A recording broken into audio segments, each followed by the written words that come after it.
नमस्कार, नमो नमः। मैं संदीप कुमार मिश्रा। आज हम व्यंजन संधि का एक भेद है अनुनासिक संधि। अनुनासिक संधि का अभ्यास करेंगे। अनुनासिक संधि कहाँ होती है, कैसे एक तरफ कौन से वर्ण होने चाहिए, दूसरे तरफ कौन से वर्ण होने चाहिए, इसको हम समझेंगे।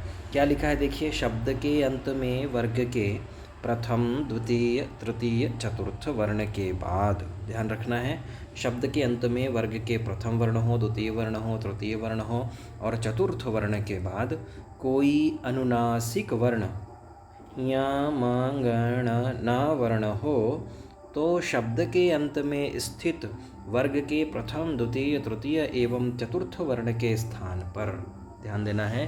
पहले क्या लिखा है देखिए, शब्द के अंत में वर्ग के प्रथम, द्वितीय, तृतीय एवं चतुर्थ वर्ण हो तथा उसके बाद यम गण ना वर्ण हो।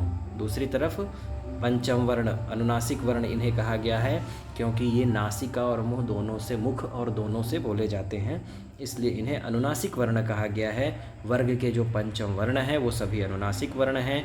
तो एक तरफ वर्ग के प्रथम, द्वितीय, तृतीय एवं चतुर्थ वर्ण हो, दूसरे तरफ वर्ग के सभी पंचम वर्ण हो, अनुनासिक वर्ण हो, तो शब्द के अंत में स्थित, शब्द के अंत में जो प्रथम, द्वितीय, तृतीय एवं चतुर्थ वर्ण होते हैं तो उनके स्थान पर, उन वर्णों के, चतुर्थ वर्ण के स्थान पर उसी वर्ग का पंचम वर्ण विकल्प से हो जाता है, उसी वर्ग का पंचम वर्ण विकल्प से हो जाता है। बाद में यदि कोई प्रत्यय हो तो नित्य होता है। अब यहाँ ये कह रहा है कि अगर कोई प्रत्यय, किसी प्रत्यय का प्रयोग बाद में अगर किया गया है तो वहाँ नित्य होता है, नहीं तो वैकल्पिक होता है। उदाहरण से हमको समझ में आ जाएगा। देखिए, वर्गीय व्यंजन, वर्गीय व्यंजन का अर्थ क्या है, वही वर्ग के प्रथम, द्वितीय, तृतीय एवं चतुर्थ वर्ण और बाद में अनुनासिक, अनुनासिक का अर्थ है यम गण ना वर्ण। तो इसके स्थान में ये जो प्रथम, द्वितीय, तृतीय एवं चतुर्थ वर्ण हैं, इनके स्थान में उसी वर्ग का, अगर यहाँ का है तो उसी वर्ग का क्या हो जाएगा, ंगा हो जाएगा। अगर यहाँ चा है तो उसकी उसी वर्ग का या हो जाएगा। अगर यहाँ टा है तो उसी वर्ग का अणा हो जाएगा। अगर यहाँ ता है तो उसी वर्ग का ना हो जाएगा। अगर यहाँ पा है तो उसी वर्ग का मा वर्ण हो जाएगा। इसे हमें समझना है। उदाहरण दिया है जैसे वाग धन मूलम।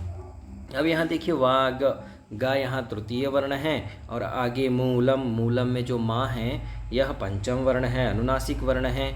इसलिए ये जो गा है इसके स्थान में उसी वर्ग का अनुनासिक वर्ण हो जाएगा। तो गा के स्थान में क्या हो जाएगा, अंगा हो जाएगा। तो वा धन, गा के स्थान में हो गया अंगा धन मूलम, वांग मूलम और वाग मूलम दोनों हो जाएंगे। मूलम में कोई ऐसा प्रत्यय का, ये मूलम प्रत्यय का नहीं है, इसलिए यहाँ वैकल्पिक होगा, दोनों रूप बन जाएंगे। वांग मूलम भी सही है और वाग मूलम भी सही है। दूसरा उदाहरण है षड मयूखाह।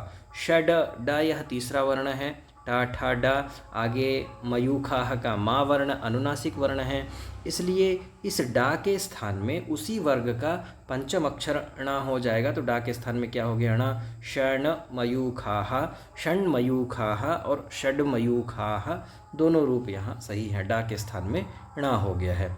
इसी तरह से अगला है देखिए तद, तद धन नयति। अब तद में द जो है तृतीय वर्ण है, उसके बाद अनुनासिक वर्ण ना है, तो अनुनासिक वर्ण ना होने के कारण दा के स्थान में उसी वर्ग का पंचम अक्षर हो जाएगा। दा के स्थान में क्या हो जाएगा, ना हो जाएगा। तो त धन न धन नयति बराबर तन नयति तद नयति दोनों हो जाएंगे। अब ये नयति प्रत्यय का नहीं है, धातु का है ना, इसलिए यहाँ वैकल्पिक रूप बनेगा। अब आगे कह रहा है नित्यम, नित्य होता है, वैकल्पिक रूप नहीं होता है। कैसे, चिद धन मयम, यहाँ मयट प्रत्यय है, इसलिए यहाँ दा के स्थान में क्या हो जाएगा, दा के स्थान में उसी वर्ग का पंचम अक्षर ना हो जाएगा। क्यों, क्योंकि आगे मयम का माँ है, अनुनासिक वर्ण माँ है, तो दा के स्थान में ना हुआ, तो ची धन ना धन मयम बराबर चिन्मयम। तो यहाँ एक ही रूप बनेगा, वैकल्पिक रूप नहीं बनेगा, क्योंकि ये जो मयम है यह मयट प्रत्यय है। आगे है देखिए तद धन मात्रम।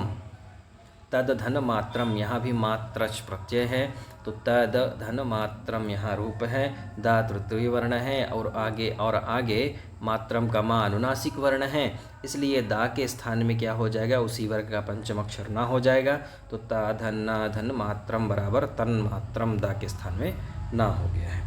इस तरह से अनुनासिक संधि को हम समझ सकते हैं। इसका अब हम अभ्यास कर लेते हैं। अभ्यास कैसे है, वाग धन नित्यम। अब यहाँ क्या होगा आपको बताना है कैसे। यहाँ तृतीय वर्ण गा है और आगे अनुनासिक वर्ण ना है, तो यहाँ गा के स्थान में उसी वर्ग का पंचम अक्षर करके आपको यहाँ रूप लिख देना है। आगे देखिए है तद धन मंगलम। यहाँ ध्यान देना है, आगे मंगलम का मा है और यहाँ तृतीय वर्ण है, इसलिए इस तृतीय वर्ण के स्थान में उसी वर्ग का पंचम अक्षर हो जाएगा। यहाँ आपको वह रूप लिख देना है। मद धन निवासः, मद धन निवासः। यहाँ देखिए निवासः का ना अनुनासिक वर्ण है, आगे जो मद का दा है वह तृतीय वर्ण है, तो दा के स्थान में उसी वर्ग का पंचम अक्षर हो जाएगा। आपको यहाँ पूरा रूप लिखना है। अब आगे देखिए लिखा है तन्नयनम, तो यहाँ क्या बनेगा, तन्नयनम को आपको अलग अलग करना है। आगे दी है जगन्नाथः, इसको भी अलग अलग करना है। दिंग मध्ये, ये भी आपको अलग अलग करना है। इस तरह से इसका आप अभ्यास करिए। जो भी विषय आपको समझ में यदि नहीं आता है तो आप वीडियो में कमेंट अवश्य करें और इस वीडियो को ज़्यादा से ज़्यादा छात्रों के पास भेजें, जिससे सभी छात्र इससे लाभान्वित हो सके। आप सभी को नमस्कार।